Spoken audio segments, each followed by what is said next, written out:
from WRTV.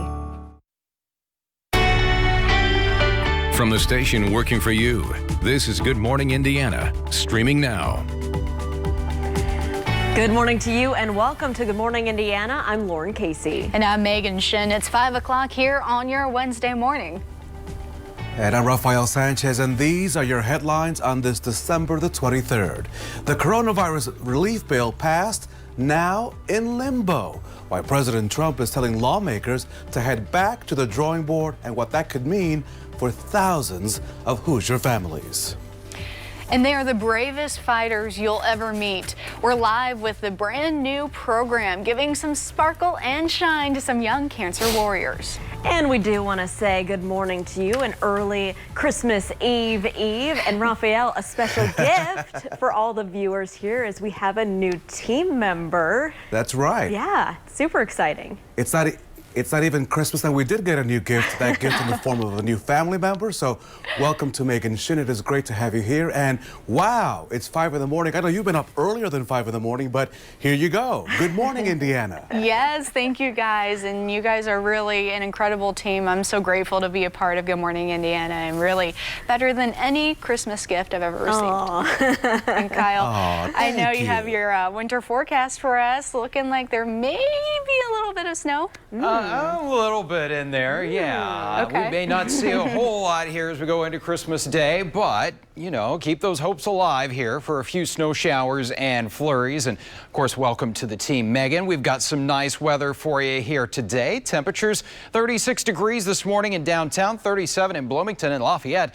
Not bad here as you are at 41 degrees. We do have a wind advisory, kicks in at 10 a.m. here, goes all the way to 11 o'clock tonight from Sullivan through Crawfordsville, Lafayette, and into the Logansport area. This is where we could have wind gusts closer to 50 miles per hour, but the rest of us, it's going to be about 30 to 40 mile per hour wind gusts, maybe a little bit higher than that at times. Here's a look at those wind gusts here as we go to 9 a.m. already out of the south, around 30 miles per hour. We'll find those winds gusting again close to 40 miles per hour as we go into the afternoon, and some of those strongest gusts coming in later this evening.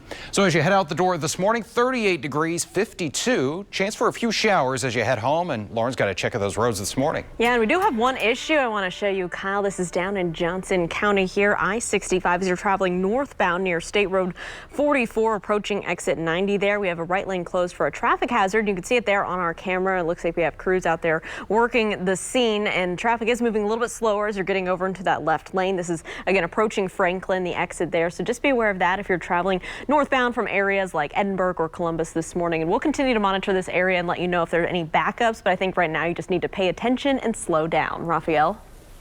Lauren, keep us posted on that. Now to a developing story. President Trump now threatening not to sign that COVID relief bill that took months upon months for Congress to take on and to recently pass. The president is said to be unhappy with several provisions in that bill, including foreign aid, and he wants stimulus checks to go from $600 all the way up to $2,000. That's something his fellow Republicans have opposed. Mr. Trump told lawmakers, quote, "Send me a suitable bill," end quote. The president did not specify if he would veto the legislation, but there may be enough support in Congress to override that veto if he does veto it. Both the House and Senate passed the measure with overwhelming approval. And here at 5:04, as Congress works on that relief bill, COVID-19 continues to have an impact here on Hoosier lives. The state health department reports 143 new deaths on Tuesday related to the virus. More than 7,200 people have now died with COVID-19 in the state of Indiana. Health officials also report nearly 3,800 new coronavirus cases. It's the second day in a row with a new number of cases below 4,000. Lauren, as we mentioned, more than 7,000 Hoosiers have died with COVID-19 since the pandemic began. But we know they're more than just numbers. That's why we've been working for preserving the stories of those lost to COVID-19. DaVinci Richardson was a veteran who made a major impact on his community. He worked to help men and women transitioning to life outside of prison and people struggling with drug addiction. He founded the Same Page Collective and most recently served as the director of operations for 2 Indianapolis transitional housing facilities. We spoke with DaVinci about his work in 2016. Trying to help them see that, okay, you made a mistake. I get that. you could rise above that. And if we give them that hope from the beginning, then they're going to listen to what the other programming is. Incredible person. And DaVinci Richardson died of COVID-19 on April 25th. He was 64 years old. WRTV is asking for your help to put names and stories to the numbers of COVID-19 tolls on Indiana. Share your loved one's story with us by emailing facesofcovid@wrtv.com. The time right now is 5:06. We continue to track the COVID-19 vaccine rollout here across central Indiana. We know frontline healthcare workers are the first in line, followed closely by people living and working in long-term care facilities. And we've mentioned that Walgreens is one of the companies helping to vaccinate the public for COVID-19. So we wanted to check in on how phase 1 of the rollout is going. Plus, we asked their chief medical officer how they plan to assist more rural and underserved communities in this major effort as the vaccine becomes available for the general public in later months. More than 80% of people live within 5 miles of a Walgreens, but that's really not enough. We are setting up mobile clinics. We will be doing off-site clinics in communities, so in churches, community centers. And, you know, if you take a look at the testing program that we started in the spring, more than 70% of our testing programs are in these vulnerable, underserved areas. Our intention is that we're going to continue to lean into that. We want to be sure that those people who are perhaps the hardest hit by this pandemic have all the resources that they need. And you can see more of our conversation with Dr. Ban there. Plus, stay up to date on the latest timing and phases of the vaccine by going to our website, wrtv.com/coronavirus. Thanks, Lauren. As the pandemic has raged, local businesses are not giving up, and many of them have still been able to find success. Join us this week as we go and visit some of our favorite local businesses from 2020 in our special Inside the COVID Crisis. We're open. We'll see their journey during this pandemic and their outlook for 2021. Join us at 6 p.m. Christmas Eve right here on WRTV. No matter where you live, cancer is unkind and often involves hair loss. That's a reality for some courageous kids at Riley Hospital for Children. WRTV's Kelsey Anderson joins us live with one program that's helping kids cope and also making them much stronger. Kelsey, good morning. Hey, good morning, Raphael. So earlier this year, a program called Bold, Bald, and Beautiful was started here at Riley. It gives kids a chance on the oncology floor to change their hair in a drastic way before they have to transition to life without it. You're only going to have your hair for so much longer. Why don't you do something fun with it? Brinley Robinson is fighting leukemia.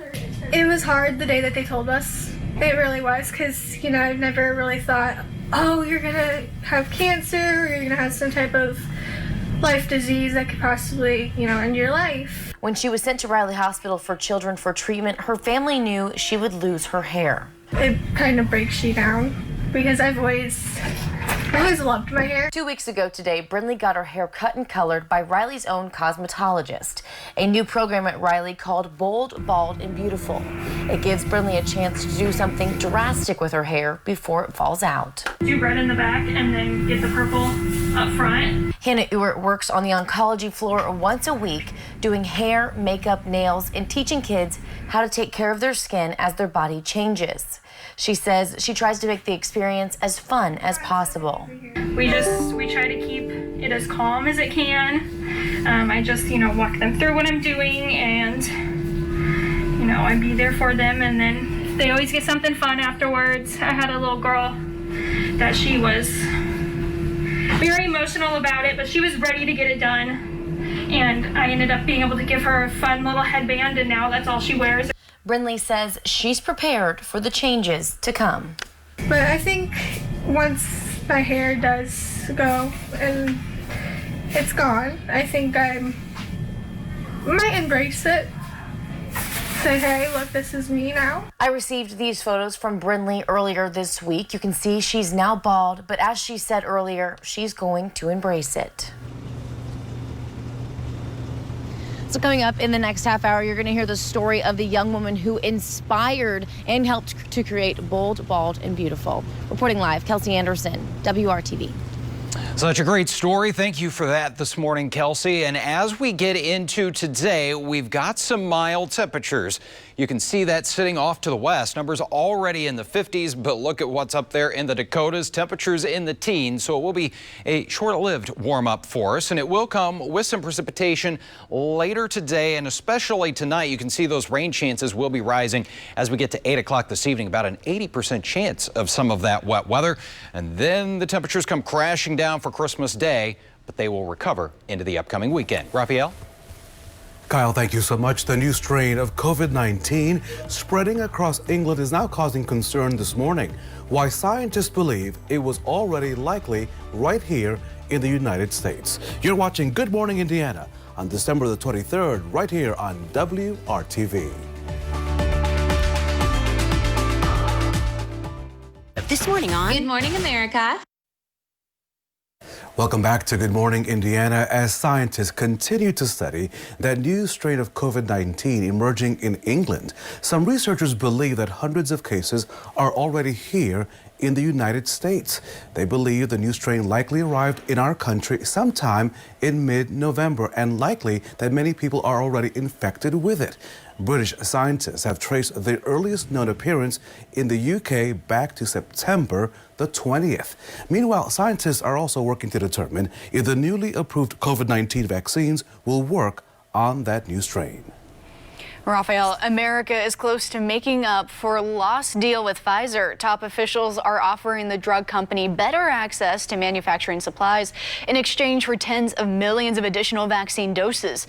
It's something the U.S. passed up over the summer before the shot had FDA approval.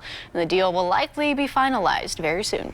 Well, as President Trump's time in the White House draws to a close, he's announcing plans to issue pardons for at least 15 people.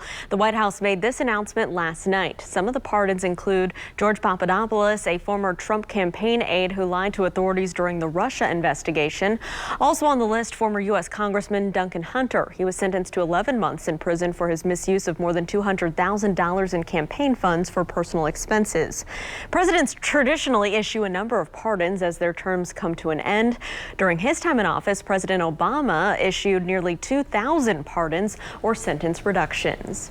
The time right now is 5:15. Guys, I know we're all thinking it. We're all wondering about Christmas. I can't even go on because look at Raphael right now. Look at that. I love it. Getting us in I the am dressed to encourage Kyle Mounds for just a little White Christmas. Please. Just a little bit. Well, it might work, A Raphael. little Mariah Carey, you know, have Mariah Carey, a little Bing Crosby. Oh, yeah. Come on, Kyle, I Maybe know if you you have. sing a little Come bit on. of that for us, Raphael. That and the I'm jacket wearing together. it. I got Raphael's in no the need to spirit. sing, yeah. All right, well, we've got the chance, at least, for a little bit of snow in that forecast. Temperatures this morning are going to be mild ahead of that change, though. We've got 41 in Lafayette, 36 in Indianapolis, and numbers that are starting to get a little bit warmer than they were this time yesterday. You can see that warmth is building back across Illinois, and as we track our temperatures through the day, we're already to 40 degrees here at 9 a.m. and 50 at noon. It will be a windy day for us. Those winds will be out of the south, though. They carry those temperatures into the 50s later today. A high of 53 for you in Kokomo and Frankfort, 54 degrees this afternoon in Anderson, and 54 in Martinsville. These are numbers that are well above the average high of 37. There you can see a high today of 56 in Seymour and 54 for your Wednesday afternoon in the Spencer area. But here are those gusty winds out of the south between about 30 and 40 miles per hour. And I think as we get into this evening, we could see some wind gusts around 45 miles per hour as some of that colder air starts to make its way in. TrueCast by 1 o'clock this afternoon, maybe an isolated shower at that point. I think the better chance for rain comes in here a little closer to 8 o'clock, maybe an isolated rumble of thunder. But I think that most of the moisture is going to be out of here before we get the colder air. So you can see a little bit of that pink that's showing up here by about 2 a.m., giving us the chance for a few flurries, maybe a dusting of snow in a couple of spots as we'll have some flurries, isolated snow showers going into our Thursday morning. Also could be a little bit slick going into Thursday as we'll have the rain today, and then we'll have those much colder temperatures. We're in the middle 20s tomorrow morning. We're never really going to recover. In fact, as we go into the afternoon, those temperatures falling even a little bit more. And by Christmas morning, it is going to be cold. So if you got the fireplace, you're going to need that going. We got temperatures that are going to start off in the single digits in many locations and wind chills that will be below zero. As we go into Christmas Day itself, mix of clouds and sunshine out there, and that is the high temperature. We are forecasting just 20 degrees. 7-day planning forecast shows those highs will recover a little bit going into the upcoming weekend, around 40 on Saturday, middle 40s with some late day showers on Sunday and another shot of some chilly air going into early next week. Lauren has a check of your traffic on this Wednesday morning. That's right, Kyle. We do have a few issues out there at this early hour. Take a look right here. This is I-65 near County Road 300 North. This is just a little south of exit 90 there in Franklin, down in Johnson County. Northbound traffic impacted in the right shoulder for a traffic hazard. It looks like 2 lanes are still able to get by, though. Camera freezing up just a bit there on us, but overall it won't slow you down too much, so I don't think you need to reroute. However, if you're driving on the south side, we do want to make you aware of another issue I'm monitoring. This is on I-65 at Southport Road. Here's a look in that area. We'll continue to monitor this spot. There is a crash in that area, and we'll let you know if there are any areas you need to avoid. Looks like right now both northbound and southbound are still moving through there, so I don't think you need to reroute at this time. But again, we're going to monitor both those issues and keep you updated. Raphael? So, Lauren, this is a money mistake that possibly ended up in your mailbox. Citizen Energy Group says that they mistakenly sent out checks to hundreds of customers. It says a computer system error caused 1,500 customers to receive those checks. The utility claims once it realized the mistake, it issued a stop payment on the checks and sent out letters to instruct customers not to cash those dollars. WRTV spoke with one woman who says she thought the check was a Christmas miracle. I mean, we're going through a crisis now. And anybody that receives a check, regardless of what's going on, you receive a check in your name, you're going to cash it. If you were one of those who received that check and cashed it, Citizen says it will add that amount onto your next bill. You can read Citizen Energy's full statement on our website, WRTV.com. Basketball fans rejoice. The Pacers are back on the court tonight. We're getting you set for the season opener tonight against the Knicks. And who needs reindeer when you can have an underwater jet ski? We'll show you why Santa took the plunge this week in the Florida Keys.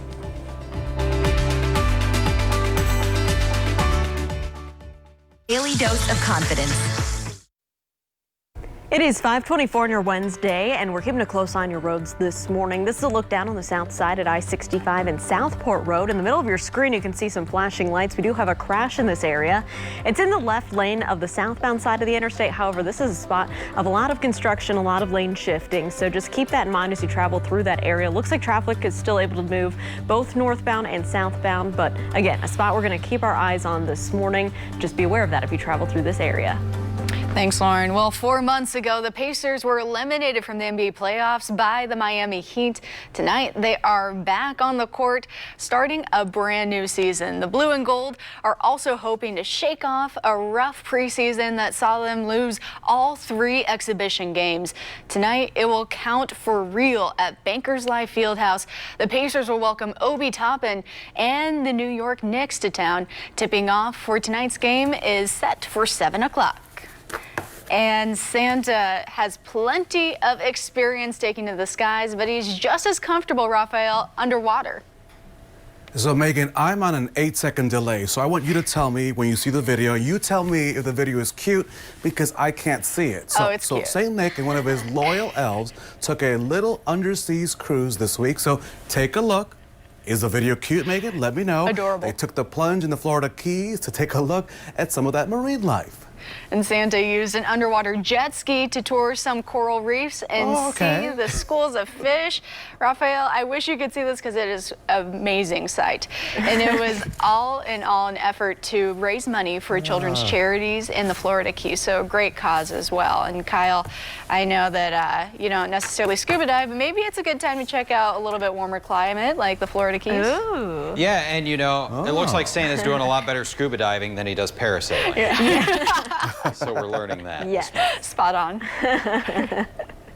Oh my goodness, I love that. All right, Kyle, what can we expect in the forecast for today as we're getting ready for the Christmas season? Yeah, not very Christmassy feeling out there today, but it will be in time for the holiday. Right now, we got a beautiful view of downtown Indianapolis for us. Those temperatures that are starting off in the 30s and even around 40 degrees in some spots. It's 37 in Kokomo and Bloomington with a bit of a south breeze. So today we get the mild temperatures and then the cold comes rushing in later tonight. We'll go from a high of 55 today to just 28 on Thursday and Friday. Christmas Day, it looks like we may not get to around 20 degrees for that afternoon high, and we're going to have wind chills that are below zero. So it's going to feel like the heart of winter out there, but that 7-day forecast shows that temperatures do recover pretty well here as we go into the upcoming weekend. Hi, I am Sergeant Christian Elliott, and I am a part of the United States Army Marksmanship Unit at Fort Benning, Georgia. I am from Greenwood, Indiana, and I would like to wish everyone a Merry Christmas. Download today. From the station working for you, this is Good Morning Indiana, streaming now. A call from a supposed loved one could have drained the bank account of one Indianapolis family. The big story now at 5:30. How they realized that call was a scam and the warning signs that you need to know on this Wednesday morning. Good morning to you. I'm Rafael Sanchez, live from the official WRTV living room right here in Johnson County as we continue to social distance. Good morning, Rafael. I'm Lauren Casey. We're live here in Studio A, and we've made it one day closer to a holiday weekend. Happy Wednesday. I'm Megan Shen, and meteorologist Kyle Mounts joins us here in the studio for a look at your holiday forecast. Kyle, I hear you're bringing some cold weather to us. Megan, I'm going to push that blame over to Santa. I think he's bringing us a lump of cold instead of coal. So I got some warmer temperatures today, so we will take that. But yeah, we've got some cold air on the way for Christmas. 36 right now in downtown, 37 in Bloomington, and 38 in Shelbyville. So I would say that Santa's on the naughty list for bringing that cold air in here. We've got the clouds this morning. We will get in on some rain, but it's not until later today and especially tonight. There are those winds. Right now, they're not terrible. They're out of the south at about 10 to 15 miles per hour for us. But as we go through today, we are going to see those gusts between about 30 and 40 miles per hour, maybe a little bit stronger tonight. A high of 55 degrees should feel pretty good out there today. Those late day rain showers, and then tonight the colder air moves in, rain transitioning to a little bit of snow, but I don't think we're going to see a whole lot of snow out of the system. That low temperature, 25 degrees. Lauren has a traffic alert for us this morning. That's right, Kyle. We're taking you down to Southport right now. This is I-65 near Southport Road, a spot of construction, as you can see here on our screen. And you can see two different areas with some flashing lights there. Southbound side impacted more as you're traveling to the left lanes, it looks like, but we also have the flashing lights there sort of in the center of the interstate. So this could also slow you down if you're traveling northbound through that area as well. Just be aware of this as you travel on the south side. You still need to take it slow and pay attention because we do have some lane shifting as you travel through that area. Let's head back down to Franklin, where we were monitoring a traffic hazard. Looks like it's still there in the right shoulder as you're traveling northbound, heading towards exit 90 to get to Franklin and Shelbyville this morning. You'll need to slow down. Stay a little bit over to the left if you can, and we'll continue to monitor both of those issues. Rafael. Working for you, we have a consumer alert because we don't want you to lose any money on this scam. An Indianapolis family avoids losing thousands of dollars by recognizing the signs of this seasonal scam. The woman that we spoke with says a man claiming to be her brother said that he was in trouble. Now, within minutes, the family says a person claiming to be a lawyer also called, demanding $45,000 cash bail. The family did end up getting in touch with their family member who's in college out of state and determined that the call was a fake. This morning, the BBB of Central Indiana says this scam sounds very similar to what is known as the grandparent scam. The scammers seem to be getting, more sophisticated and more ingenious almost every day. They never seem to run out of ways to kind of trick you. It kind of seems to be like a little game of what I call whack-a-mole. You seem to get them over here and then they pop up over here. The BBB suggests also reporting anything suspicious to the scam tracker on their website. Megan? Raphael, the gunfire in Indianapolis has claimed another victim this morning. Police say a man was shot and killed on North Oakland Avenue. That's near 10th and Rural on the city's east side. The shooting happened just before 10 o'clock Tuesday. The victim was in his 20s. Officers say they found the person outside of a house. Investigators say some sort of argument prompted the gunfire. At this hour, police say they're following up on their leads. Here it is right before Christmas, so it's a bad thing. Like I said, we're still investigating. I'm sure that we've got several leads that we're following up on. We're interviewing people downtown at this point. And this has been the Circle City's deadliest year ever in terms of homicides so far. And down in Bloomington, police are asking for your help to figure out the identity of a woman hit by a car. She's in the hospital with serious injuries at this point. And this morning, detectives released this picture. Take a look at your screen of a tattoo on the woman's right inner forearm. They hope someone recognizes it. Take a look once again. And if you have information, call Bloomington Police. The time right now is 5:34. Let's get to the latest now on the coronavirus pandemic and how it's impacting the state of Indiana. This morning, State Health Department reports 143 more Hoosiers have died with COVID-19. Since the pandemic began, more than 7,200 people have died with the virus here in Indiana. Health officials also report nearly 3,800 new coronavirus cases. It's the second day in a row with the number of new cases below 4,000. Tuesday's report marked the lowest single-day report since November 5th. This morning, 23% of Indiana's ICU beds remain available, and 70% of the state's ventilators remain open this morning. Raphael? Lauren, let me now take you to Hamilton County, where late-night meal and drink service will be restricted at Fisher's businesses. This is all starting Christmas Day. A new health department ordinance starts this Friday. It requires that all Fisher's restaurants, bars, and other establishments serving food or drinks to close indoor service between the hours of 10 p.m. and 5 a.m. The ordinance lasts through at least January the 8th, as city leaders say their goal is to limit New Year's gatherings as COVID-19 cases rise there in Hamilton County. Raphael, as food insecurity hits record levels, the Indianapolis City Council is looking for ways to get healthy food into neighborhoods. Proposal 337 would create an agency to focus on addressing so-called food deserts. Now, Councilor Michael Paul Hart is asking for mentions of race to be removed from the proposal. In a statement to WRTV, Hart points to a study from the Polis Center at IUP UI showing 53% minority residents in Indianapolis live in a food desert. Hart says, quote, the government should not legislate based on groups of people, be that race, age, gender, or any other identifying quality. His motion to put that into city policy was quickly struck down. I would like to move that we remove any mention of race within the proposal. I respectfully decline that, sir. In one of the city's hardest hit food deserts, you'll find Eastern Star Church. Pastor Jeffrey Johnson sees the situation firsthand. Johnson says recognizing food deserts and who they impact is part of the solution. We can't just say, I don't believe it's happening, and so we're not going to talk about it. No, there are studies to prove it happened. Race is an issue, and until we understand what the problem is, we'll never be able to solve the problem. The proposal to create a Food Access Advisory Commission will be voted on at the next full City Council meeting scheduled for January 11th. So imagine a minute what it would be like to wake up without your hair. Well, it's a reality for some really tough kids at Riley Hospital for Children. And this morning, our own Kelsey Anderson shows us one program not only helping them cope with these tough changes, but it's also making them stronger for the fight for their lives. Kelsey, good morning.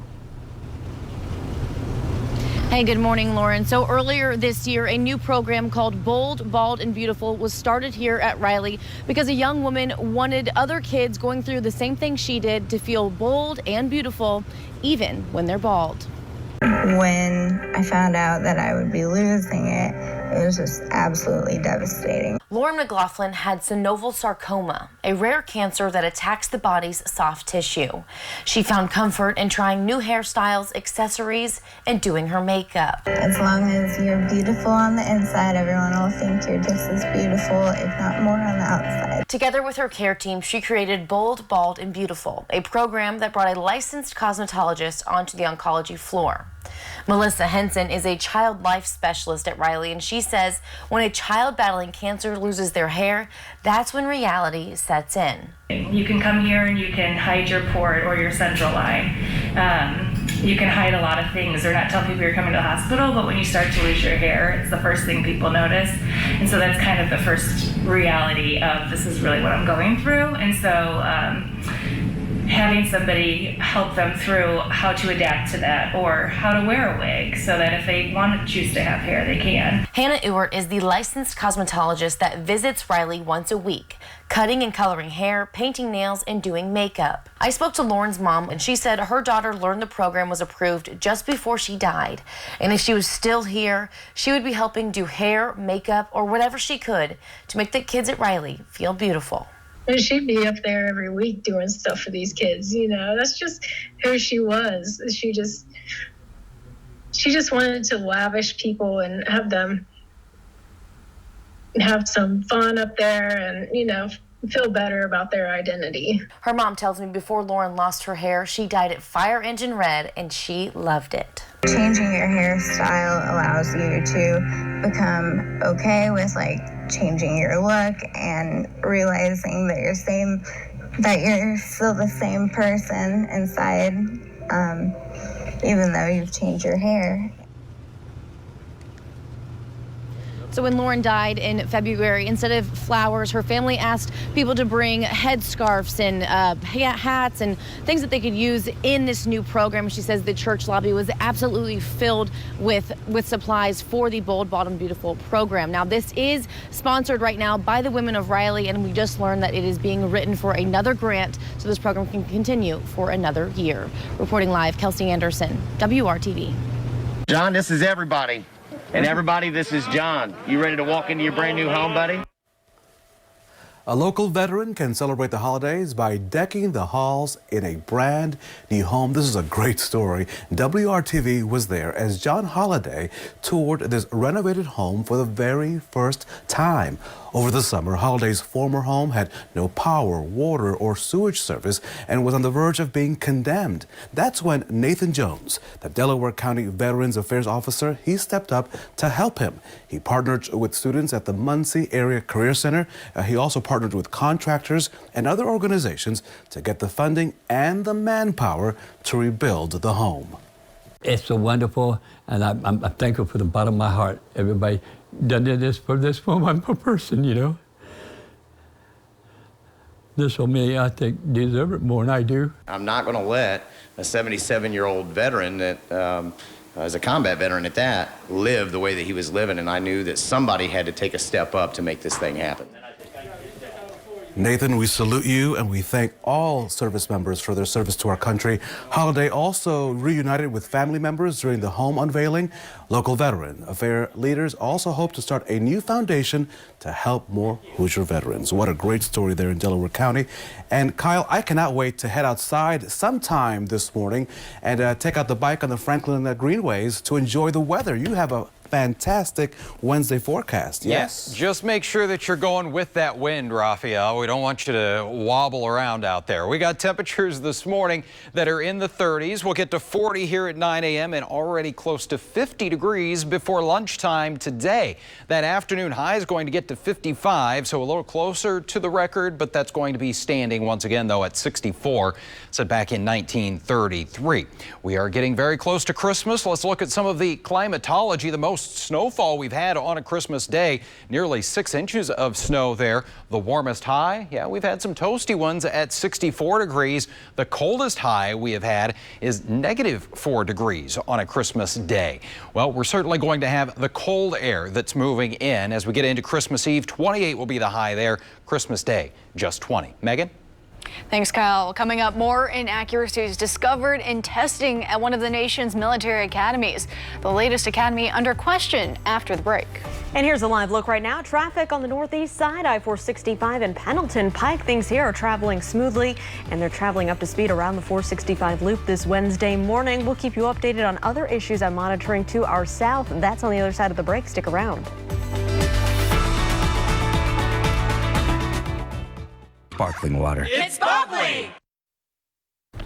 Welcome back. Time now 5:46. The federal government is taking Walmart to court over its alleged role in the nation's opioid crisis. According to the Wall Street Journal, the Justice Department sued the company on Tuesday, accusing it of helping fuel the crisis through its sales practices. The suit claims Walmart's cut rate prices on prescription painkillers drew customers in droves.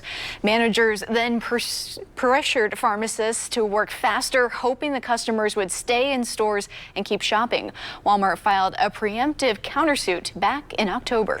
The U.S. Naval Academy at Annapolis could be facing a major cheating scandal. Hundreds of students here at the academy have received an incomplete grade on a physics test. The institution says it's reviewing, quote, potential inconsistencies with final exams submitted earlier this month. The academy is not elaborating about those inconsistencies. The review comes after reports of a cheating scandal involving 73 cadets at the U.S. Military Academy at West Point. Raphael. NASA's newest rocket passing a very key test this week. You see, engineers loaded the core of the rocket with more than 700,000 gallons of liquid hydrogen as well as oxygen. And that's the fuel the rocket will use when it begins live test flights starting next year. Now, no engines were used in this week's test, which was the 7th for the rocket. The 8th and final test will include firing all 4 of the rocket's engines. NASA plans to use that system to return to the moon in the year 2024. And today here in central Indiana, we'll be looking at some out-of-this-world temperatures.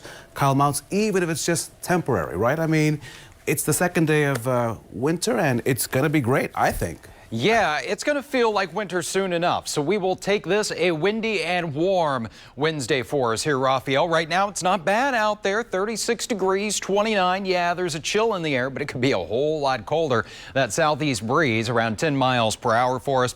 Your temperature 37 this morning in Bloomington. You got 38 in Crawfordsville and Richmond. Pair of threes on the thermometer, a little bit colder out there for you at 33 degrees. Those forecasted temperatures today, though, already around 50 degrees at noon. It's going to be a windy day for us, and those numbers that get into the lower and middle 50s later on this afternoon. And that's when we'll have the chance for a couple of showers out there of the rain variety with those mild temperatures. Your high today, 55 in Indy and surrounding areas, will be up to 54 in Bloomington and 55 in Lafayette. Here's a look at those wind gusts, though. They will be out of the south, and you notice even as we get to about 9 a.m., we see those gusts close to 30 miles per hour. They'll be between about 30 and 40 miles per hour for much of the day. I think even tonight, as that Arctic front starts rushing in here, we could have some gusts in excess of 45. Here's a look at TrueCast, 2 o'clock this afternoon, an isolated shower out there. I think the better rain chances, though, coming in this evening.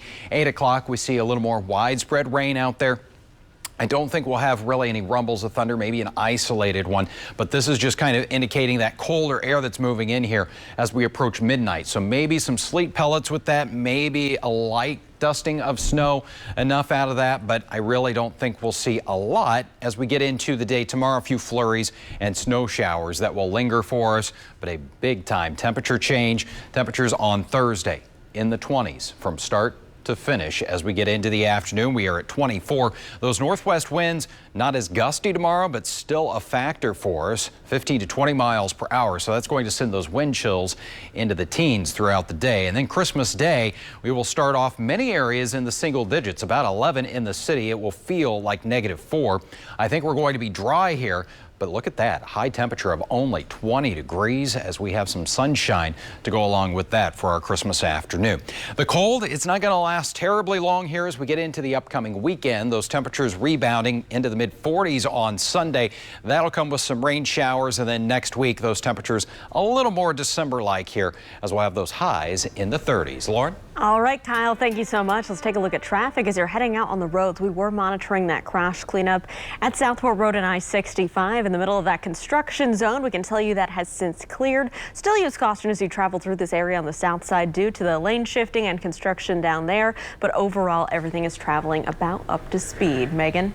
Thanks, Lauren. Well, the NHL's 2020 season was disrupted by the coronavirus, but the league has some new protocols now heading into 2021. And to help make sure that won't happen again, NHL coaches will be required to wear masks behind the bench. Owners are barred from face-to-face meetings with their players, and teams can travel with no more than 50 people in all. There will also be plenty of testing and isolating when teams travel. Other national sports leagues have recently implemented similar measures as well. So Megan, the cost to delay the 2020 Olympics until next year, that cost just keeps rising. Organizers of the Tokyo Olympic Games say the cost to host those games now stands at $15.4 billion. That's up from $12.6 billion just last year. The increase is to the cost to delay the 2020 Summer Games, of course, due to the pandemic. Organizers say some of the added cost is due to renegotiating contracts and putting in some additional safety measures in place to protect against coronavirus. The Olympics for now are scheduled to start on July the 23rd. An Illinois pastor's message to spread cheer and motion ahead this morning, how he's hitting the road to deliver kindness.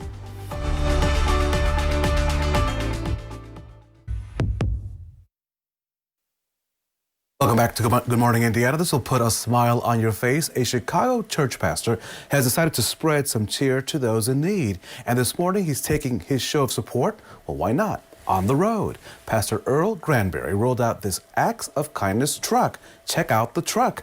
Granberry is using the truck to deliver meals, coats, clothing, and toys to families this holiday. The pastor says you don't have to be a member of his church, you just have to have a need. What a great way to spread kindness on a truck. Okay. Love that. Go ahead, story. Pastor.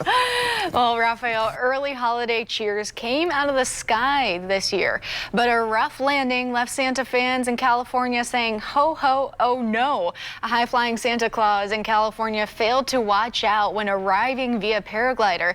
The paragliding St. Nick was trying to spread a little early holiday cheer from the skies over Rio Linda when he got tangled in some power lines. Take a look. And I'm sure the reindeer could have navigated it just fine, but do not worry. The only thing shocking in this story is old Kris Kringle had to dangle for more than 1 hour. However, he was safely brought down by friendly firefighters who I'm sure are on the nice list this morning. Oh my goodness. Kyle, what do you think of that? Very grateful Santa Claus. And yeah, I mean, the good part of that story, I guess, is that at least it was a crash. It wasn't a crash and burn kind Agreed. of Thank goodness he's okay. All right. Well, Santa is going to be saying ho, ho, cold as he comes into central Indiana. But today it is going to be nice and mild. We got 55. It's just going to be a gusty day. Those wind gusts between about 30 and 40 miles per hour with some rain showers developing later this afternoon and especially into tonight. Those afternoon numbers in the lower to middle 50s for us. And then we start to see that colder air coming in. By 10 o'clock tonight, we're in the 40s. We'll get down into the 20s by tomorrow morning. Stay with us. We got a whole hour packed of more weather, news, and traffic for you here on Good Morning Indiana.